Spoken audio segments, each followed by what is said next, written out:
Hey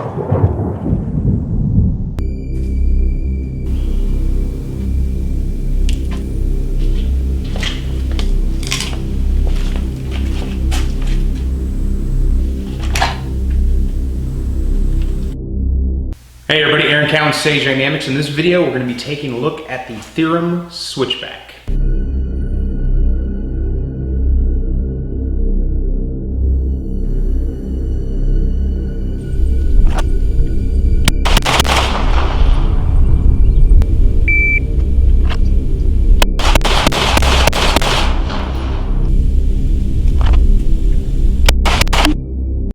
When it comes to EDC, a handheld flashlight is probably one of the most important things you can have, in addition to your self-defense firearm of choice, medical, a knife, things of that nature. But the handheld flashlight, I am a huge proponent of handheld flashlights, even though my everyday carry firearm, my Agency 19, also includes a weapon-mounted light, which is a topic for another conversation. But the handheld light is super important. The reason it's important is because the handheld light gives you data. You need data when there's an absence of data. It gets dark every single day. For the vast majority of people watching this video, that's going to be the case. Why is data important? Because it lets us see. We're diurnal by nature, which means our eyes are not designed for what's called a scotopic light, night, darkness, low light, whatever you want to call it. So we use flashlights for that, or light for that, artificial lighting. A handheld light allows me to get data whenever I need it. So for me, my personal practice, and something that I also teach in my low light classes, is if you're in a situation where, or in an environment where there is an absence of light, or there are areas where there's an absence of good quality light, have the flashlight in your hand ready to go. So if I'm walking around a corner, I'm going through a parking garage, or if I'm walking through the park, I'm out walking the dog, whatever the case may be, I've got a light in my hand. And if there's a dark area that I want to see into, I can just hit it with a little burst of light. Now I've gathered information on what's over there. If the flashlight isn't ready in my hand, I can't do that. The flashlight on my gun doesn't do me any good whatsoever until the firearm comes out. And you shouldn't be using a weapon-mounted light to look for car keys on the lawn. So handheld lights are administrative and self-defense in nature. So Thyrm makes the Switchback. Now why is the Switchback cool? The Switchback really owns its quality to the fact that it allows me to marry the flashlight to a firearm to use a more suitable two-handed grip for shooting. So if I'm out and about, low light situation, my flashlight's in my hand, I'm using it to get data. Maybe I walk around the corner and I encounter someone, or maybe I'm putting groceries in my car and an unknown individual approaches me or something like that. With the light in my hand, and I've talked about this in previous videos, and I'm going to address it in depth in a future video. With the light in my hand, I'm ready to provide a deterrence. I can use the light to give me light control of that individual, so I can shine it in their face. Like, hey man, can I help you with something? Now, if they appear non-threatening, or if I just want to keep from exaggerating or exacerbating or escalating the situation, I can take the light out of their eyes, but still keep it on and on their chest, just in case I need to go back and get that control. Because the light is going to remove their visual horizon. That's great for a handheld light. Now let's say the firearm needs to come out, which is less likely, but still on the menu of things that can happen because self-defense situations occur almost daily. Hopefully the light alone is going to be enough to get them to leave you alone, because you're obviously, if you know, most people, just common sense is going to tell that individual, if you're using a flashlight and gather data and things like that, then you're more situationally aware than someone else is, so you're not an easy meal. Flashlight in hand. If the gun needs to come out, you can roll the Thyrm around as the gun comes out, establish a two-handed grip, and still be able to activate the light by pressing on this little fox ear right here. You see that right there, and I'll show you a close-up of it. It's brilliant in its simplicity, and the fact that it's obviously easy to manipulate back and forth, but it's not marrying itself to the hand in such a way that it's going to keep you from doing other things such as fixing malfunctions or reloading the gun. In its firing position, I can strip magazines, load magazines, do what I ever have to do, and then go back to my two-handed grip. All I'm doing is applying pressure to that fox ear, which is pulling the flashlight into my knuckle, and allows for a more stable two-handed shooting grip. Why is that important? Well, if all you have is a handheld light, so you don't carry a weapon-mounted light on your firearm of choice, the techniques available to you are very limited. Even with modern syringe grip lights. You have neck index, you have FBI, you have Harry's, you have all these different methods, but none of them really give you a really solid two-handed support on the firearm. There's some other grips for sword grip lights, like your older mag lights that have the push button on the side, that would allow for actually a more stable shooting grip, but that style of light just isn't popular anymore. No one's really making it.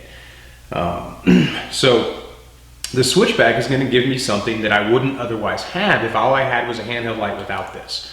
As far as an attachment goes, they're really easy to install. They are Surefire centric, although if you look on Thyrm's website, which I'll put in the video, they do identify a number of different manufacturers that the Switchback will fit.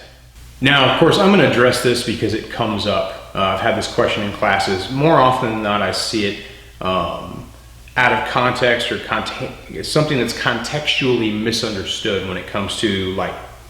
One of the arguments against weapon-mounted lights is, well, the bad guy's going to shoot the light. Yeah, he's going to shoot at what he can see. You get to decide what he sees.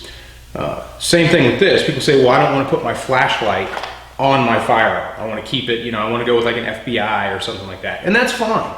But I think you're misunderstanding exactly what's happening where you're using a weapon light in a low light situation. It's doing two things for you. It's providing you with a degree of control of your threat by removing his visual horizon. If all he can see is the light, he can't see you. If it was daylight, he'd just shoot at you. If it's nighttime, he only shoots at what you let him see, which may be the light. However, if you do the research, you'll find that it's exceedingly rare to find an instance of a weapon light, handheld or weapon mounted, being struck by a bullet. So if all these bad guys are shooting at the light, why are they not hitting it?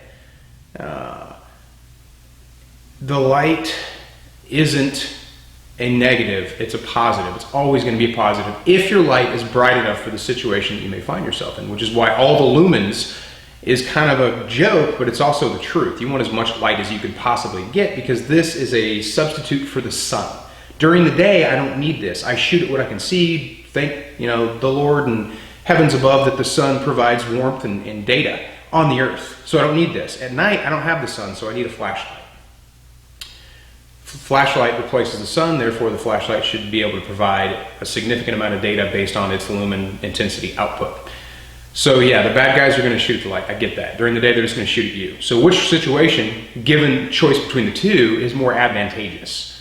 And this is something I'm going to cover in depth in another video, but I want to be able to establish a strong two-handed grip on my firearm if I'm using just a handheld light, which is something the Switchback allows me to do.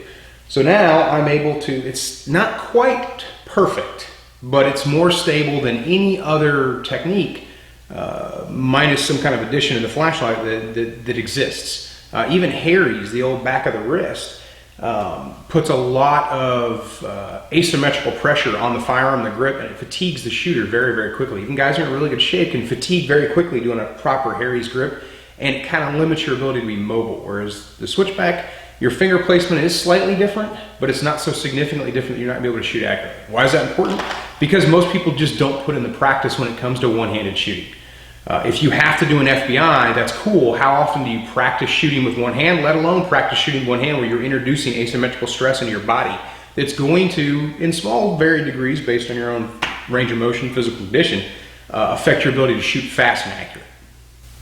As far as price goes, the Switchback is very inexpensive, especially with the advantages it gives you with your light. You can use it in your normal administrative method, your syringe grip, but in the event that you need it, it's just a roll around. And of course it takes a little bit of practice to work on that draw stroke, and then there's different techniques. You can still do a two-handed draw if you want based on lighting conditions. If you want to maintain that control of your threat by shining the light in his eyes while you draw your firearm, then you can roll it around. That's fine too.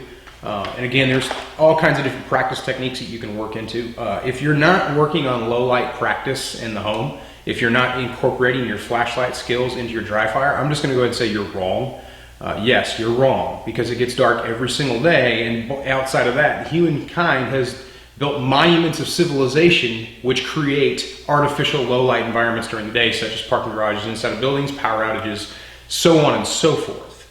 So you need to be dedicating at least some time to your flashlight techniques, even if it's during the day. I'll go out on the range during the day and work flashlight techniques.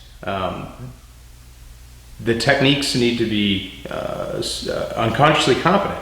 And I can't always shoot in a low light situation. You may not be able to shoot in a low light situation at all, so all you have is dry fire practice or a low light class. But this goes to answer the questions that I've gotten about the Switchback, and when it comes to handheld lights, features that I like. And the Switchback for me is required equipment for any handheld light. I'm Eric Allen with Sage Dynamics. Train accordingly.